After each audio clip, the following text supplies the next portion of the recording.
এই যুবক ভাইরা, এই আপনাদেরকে বলছি, কথা কি বুঝতে পারেন না? আপনি কেন পিছনে? বৃদ্ধরা কেন আগে? আপনি কেন পিছনে? আপনি কেন পিছনে? ও আব্দুল করিম সাহেব, এটা গানের সভা নয় যে আমরা আগে থাকবো। গানের সভা হলে আমরা আগে থাকতাম। এটা তো ইসলামিক সভা। কি করব আগে গিয়ে? বুড়া মানুষগুলো আগে বসে থাক, তারপর আমরা যাব, তাই না? এটা যদি আজকে কোনো গানের সভা হতো, ধুলিয়ানের মানুষ জায়গা দিতে পারতো না।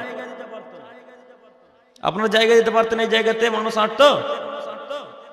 যদি কোনো নায়ক, যদি কোনো নায়িকা আসতো, তাহলে ধুলিয়ানের মানুষ আজকে জায়গা দিতে পারতো না। এই প্যান্ডেল গাছপালার কোনো প্রয়োজন ছিল না, সব কি লাথি মেরে ভেঙে চৌচির করে দিত এই যুবকেরা।